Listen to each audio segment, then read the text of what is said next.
आज पंढरपूरला जाणाऱ्या वारकऱ्यांसाठी भारतीय जनता पक्षाच्या वतीनं ही नमो एक्सप्रेस या ठिकाणून सोडली जाते आहे।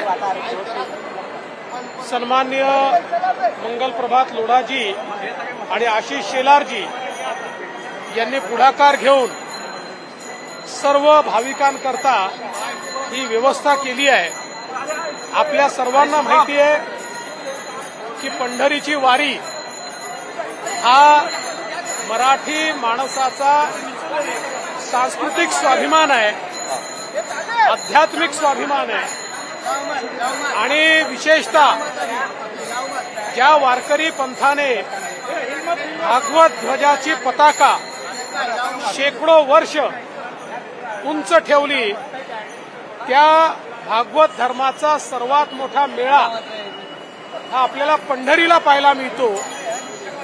विठू माऊलीच्या दर्शनाकरता आसुसलेला एक एक वारकरी कशाही पद्धतीनं तिथे पोचता आलं पाहिजे हा प्रयत्न करतो।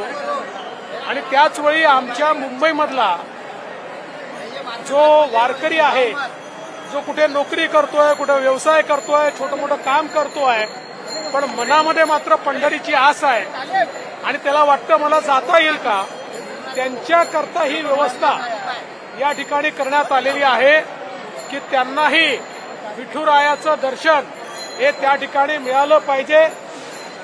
ज्ञानेश्वर माऊली आणि जगद्गुरू तुकाराम महाराज यांच्या पादुकांचं दर्शन घेता आलं पाहिजे आणि विशेषतः विठू माऊलीचा आशीर्वाद हा प्राप्त करता आला पाहिजे, याकरता ही सगळी व्यवस्था करण्यात आली आहे।